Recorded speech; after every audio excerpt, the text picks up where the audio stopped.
Acids, bases, and salts. Properties of acids. Non-metal oxides dissolves in water and forms acids. Acids are sour to taste and turns blue litmus to red.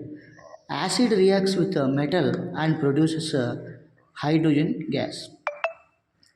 Acid reacts with metal carbonates or metal hydrogen carbonates and it evolves CO2 gas, that is carbon dioxide gas. Acids reacts with base, it produces salt and water. This reaction is known as neutralization reaction. So let us see properties of bases. Bases are bitter to taste and turns red litmus to blue, and metal, if it is reacted with metal, produces H2 gas. Bases react with metal carbonates and produce carbon dioxide gas.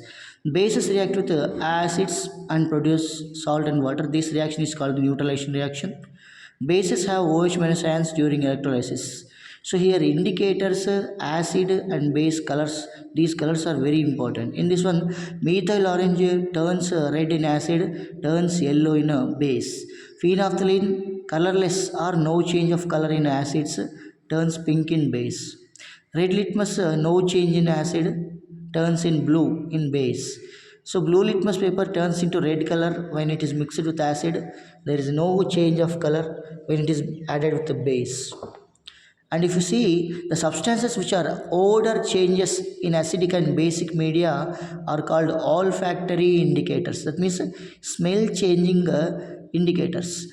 Water should not be mixed to acid or base while diluting, but acid or base must be added to water slowly by constant stirring. Why? Because temperature will be more. If temperature is more, means there will be little bit expansion effects, so that the taken container will be blasted. So let us see about pH scale. These are the important points about pH scale. In this one, what pH scales measure the power of hydrogen concentration in a solution. Okay, now 7 means acids, that means less than 7 means acids. So 7 to 14 means bases. If it is 7, it is a neutral solution. Salts are strong acids are strong base based on pH value is neutral. Okay, now. So like this. Fixed number of water molecules present in one formula unit of salt is known as water of crystallization.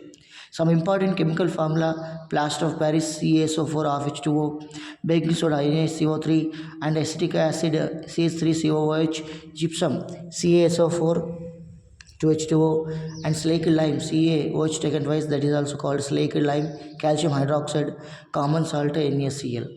So explain the process of crystallization of copper sulfate. Very important. First point, what? Take a few crystals of copper sulfate in a dry test tube and heat the test tube. Then what happens? This dry contains water crystallization. Why? Because it is in blue color. So when these crystals are heated, the water present in it evaporated and salt turns into white.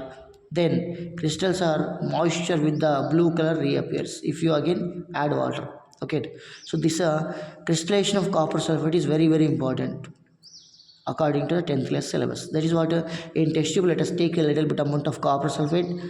It will be in blue in color. If you heat it, then after some time it will turn into white color and the water droplets will be formed on the side walls of the test tube like this. Okay, now. So water of crystallization is the fixed number of water molecules present in one formula unit of salt and 5 water molecules present in 1 unit of copper sulfate, and so it is called hydrated copper sulfate. It is also known as CuSO4 5H2O. Activity to show whether acid is strong or not. This is the activity. Okay, now. 2 beakers A and B you have to take and fill the beakers with first one with acetic acid, second with diluted HCl. So arrange the operators as shown in figure and pass the electric current through the solutions in the separate beakers. We notice that the bulb glows brightly in HCl solution. Why? Because it is strong. So while the intensity of the bulb is low in acetic acid solution. Why? Because this indicates that more ions in HCl solution and less ions are present in acetic acid solution. So more ions are means strong acid, less ions containing means weak acid. Same experiment also test for strong base and weak base also. Okay, NaOH, ammonium hydroxide, etc. So write the materials and experimental procedure for the experiment of hydrochloric acid reacts with the zinc pieces which liberates hydrogen gas. Very, very important experiment.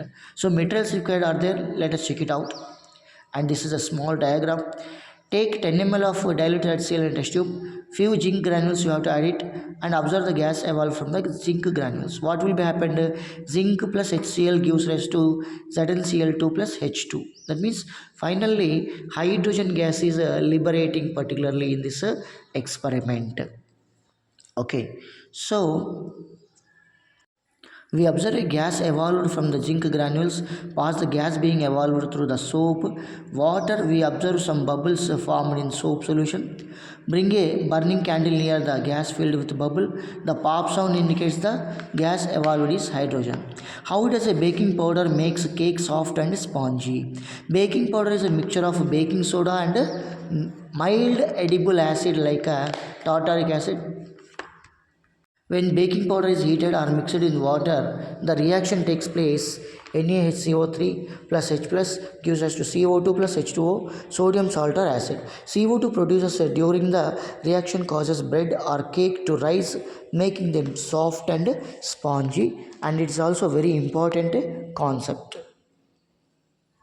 During this process, a result of releasing carbon dioxide makes that particular bread soft and spongy. Okay. Out of this, uses of salts are important. Plaster of Paris, sodium chloride, sodium carbonate, sodium bicarbonate, and bleaching powder. These all compounds uses definitely very, very important, and maybe having a chance of asking in the coming examinations of SSC public examinations. So you need to focus the uses of these all salts which we have mentioned just now. Okay.